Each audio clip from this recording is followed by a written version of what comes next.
Greek fire was an incendiary weapon used by the Byzantine Empire, especially from the 7th to the 12th century. It could ignite on contact, burn in water, and adhere to targets such as ships or people. It was primarily used in naval warfare, sprayed from siphons mounted on the vessels, much like an ancient flamethrower. What was it made of? The exact formula of Greek fire has been lost to history, and that's the heart of the mystery. Historians believe it may have included naphtha or other petroleum-based substances, quicklime, which reacts violently with water, sulfur, resin, or bitumen. But no one knows for certain. The Byzantines guarded the formula so closely that it died with them, and no reliable recipe survives. Even modern chemists have only been able to make educated guesses based on ancient texts. Accounts of its use, experimental reconstructions. It burned on water, essential for naval dominance. It couldn't be extinguished easily, not even with water. It was a psychological weapon. Enemies panicked when they saw the unquenchable flames. Only the Byzantines had it, giving them a major strategic advantage. The weapon was a state secret, possibly known only to a small group of imperial engineers. The formula was never written down. The knowledge was passed orally, and when the Byzantine Empire weakened, the secret likely died with its last keepers. Despite modern attempts to replicate it, no one has fully recreated Greek fire as described, self-igniting on contact with water, sticking and continuing to burn under nearly any condition, delivered with such devastating precision from ships. We still don't know exactly how it worked, what was in it, or how they deployed it with such accuracy. Greek fire was an ancient superweapon, deadly, terrifying, and shrouded in secrecy. The true mystery is how the Byzantines developed such a technologically advanced weapon, and how its exact recipe vanished, despite its fame and effectiveness. It's one of history's greatest lost military secrets. The disappearance of the Roanoke colony, often called the Lost Colony, is one of the oldest unsolved mysteries in American history. In 1587, over 100 English settlers established a colony on Roanoke Island, in present-day North Carolina. Later that year, their governor, John White, sailed back to England for supplies. Due to war with Spain, he was delayed and didn't return until 1590. When he finally arrived, the colony was deserted. The buildings were dismantled, there were no signs of struggle, and the only clue was the word Croatoan, carved into a post, and crow, etched into a tree. The fate of the colonists remains unknown.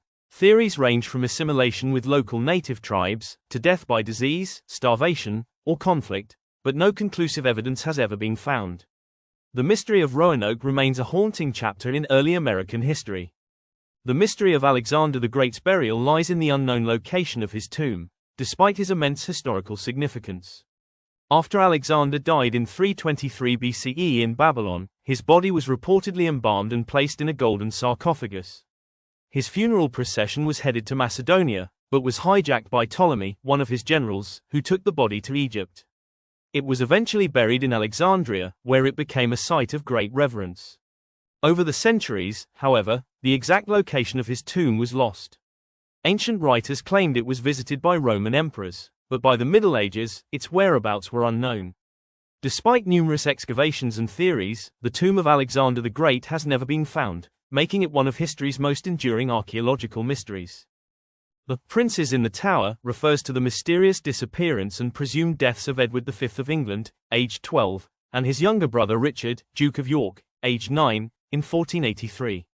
After their father, King Edward IV, died, the boys were placed in the Tower of London by their uncle, Richard, Duke of Gloucester, supposedly for their protection before Edward's coronation.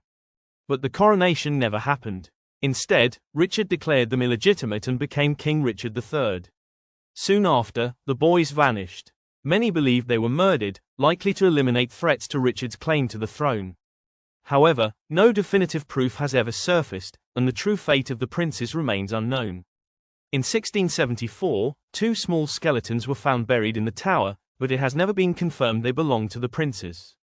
Their disappearance remains one of England's greatest royal mysteries. The mystery of Genghis Khan's grave lies in the fact that, despite his immense historical impact, no one knows where he is buried. After his death in 1227, Genghis Khan's body was reportedly taken back to his homeland in Mongolia. According to legend, his funeral escort killed anyone who saw the procession, and then the soldiers themselves were killed to keep the location secret. Some stories even claim that rivers were diverted over the site to hide it. For centuries, Mongols have deliberately avoided searching for the tomb out of respect. Modern attempts using satellites and archaeology have so far failed to locate it. Whether hidden beneath a mountain, buried in the steppes, or lost forever, the final resting place of Genghis Khan remains one of history's greatest unsolved mysteries. The Shroud of Turin is one of the most mysterious and controversial religious artifacts in history. It is a linen cloth bearing the faint image of a man who appears to have suffered crucifixion wounds. Many believe it to be the burial shroud of Jesus Christ. A 14-foot-long linen cloth. It shows a faint front and back image of a man, with wounds consistent with crucifixion, including nail marks in the wrists and feet, a gash in the side, bloodstains from a crown of thorns. The shroud is kept in the Cathedral of St. John the Baptist in Turin, Italy. The central mystery is the shroud real? Is it truly the burial cloth of Jesus Christ, or a medieval forgery? Radiocarbon dating, 1988, tests dated the cloth to 1260 to 1390 AD, suggesting it was created in the Middle Ages, not the 1st century. Many saw this as proof it was a forgery. Controversy over the dating. Critics argue the carbon sample came from a repaired section of the cloth, not the original fabric. Other scientific findings show that the image is not made of paint, dye, or pigment. It's a superficial discoloration of fibers, which no known technique from the Middle Ages can explain. Image formation mystery. No one has conclusively explained how the image was made. It has 3D qualities not typical of painted or drawn images. Some theories suggest it was created by a burst of energy or radiation, an idea that aligns with the belief in Jesus' resurrection but has no scientific confirmation. For many Christians, the shroud is a powerful symbol of the Passion of Christ.